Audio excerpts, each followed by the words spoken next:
kind of Catholic social teaching lines in answer to these questions. And my question is, do you think Catholic social teaching about these issues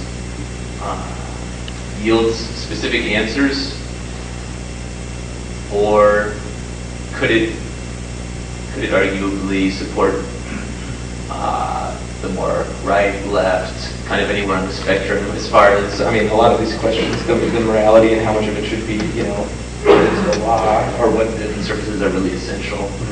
So just be interested. And the answer is yes and no, you know, so many questions. In general, what Catholic social thought proposes are principles. And I didn't go into those today. There'd be another talk as to the various principles of Catholic social thought. But some of them are clear enough that, I'm just thinking of healthcare, for example.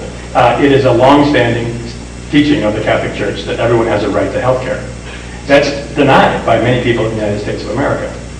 It's just simply denied. No, people don't have the right to healthcare. The Catholic Church says yes. So sometimes it's specific enough to get you there. But when it comes to, you know, how should you organize your economy, I think that there's a range of options that one could defend from a Catholic point of view, even though, you know, the options that I would like to support is a much narrower range. But clearly, it's a range. And of course, what goes on here is the age-old Catholic conviction expressed by many in the history, but think of Thomas Aquinas, who said the general principles of the natural law are true and certain, but as soon as you descend to particulars, there is room for disagreement, even among people of goodwill who want to work within the natural law, because particulars are so different. And one of the reasons we get general statements from the Pope is, of course, he's addressing 152 nations, not just the US of A, or not just Poland, or not just Germany.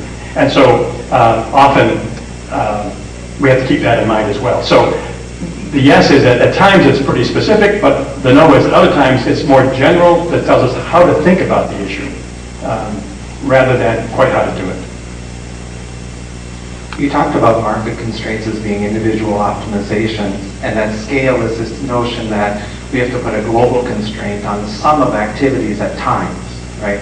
And in the healthcare debate, that is one of the major issues. Is not that we can't have scale constraints, that we need to have them, but the issue is how are they implemented? And have you seen in your own experience a successful application of global constraints on individually optimized activities?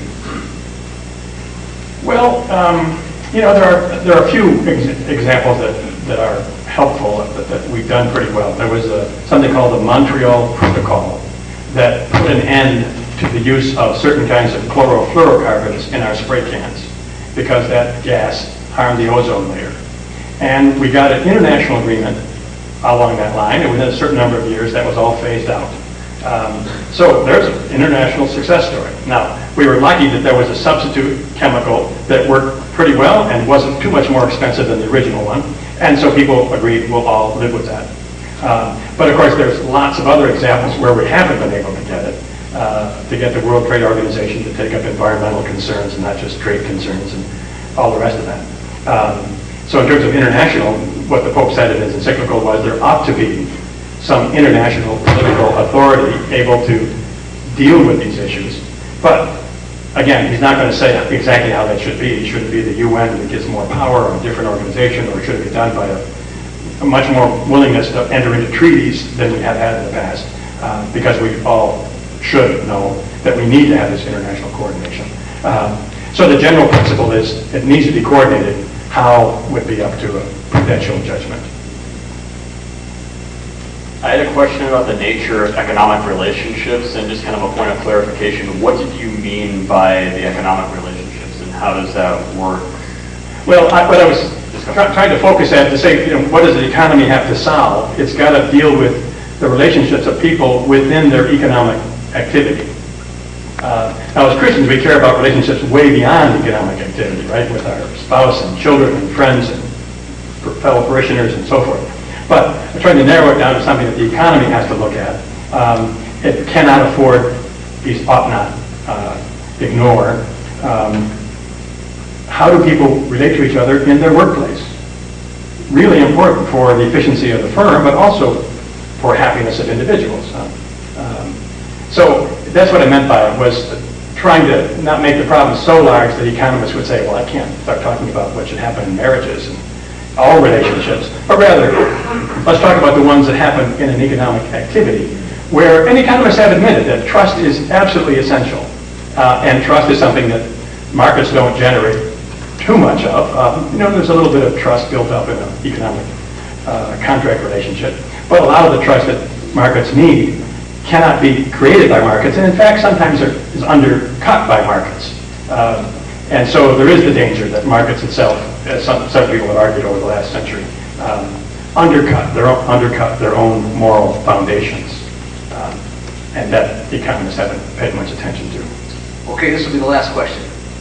You had mentioned before that the Catholic Church has maintained for a long time a right to health care. But isn't it possible that the word right itself is one of those words that's understood differently by different people? Someone, let's say, 100 miles away from anybody in Northwest Territory really doesn't have the right to demand that a physician be flown up to him to take care of him. And others would say that things that are put into the healthcare program in the name of the right to healthcare will say that it's actually restricting the right to choose your doctor, or for the doctor to choose how he's going to have his practice, and in fact what in fact constitutes healthcare. Right, and I think what you're identifying is a whole series of particular issues that are really important to be resolved, and that don't get resolved by the phrase right to health care, and have to be resolved. It takes prudent people making decisions how to handle them. But I think we would lose too much if we said to the Pope, stop talking about the right to health care, because there's something fundamental about that. I mean, I have a good salary, so there's no reason why the government, should subsidize me. I should be paying enough taxes, even if I were living in Great Britain, where all the doctors work for the government. I should be paying enough taxes so that I'm covering my own healthcare expenses. I shouldn't be, getting that from somebody else. But it's especially true of the right to healthcare for those who cannot afford that. So I really want to. So the Catholic view of the right to healthcare, or even more controversial, the right to employment, that we could talk about if we had another 5 minutes, is complicated. And it says something very fundamental, very true, even though we've got to make a lot of careful prudential judgments around it, and might be misinterpreted. For example, if you think that the right to health care means doctors don't get to decide what good health care is, I wouldn't want to support that either. Professor Finn, thank you very much for a great talk.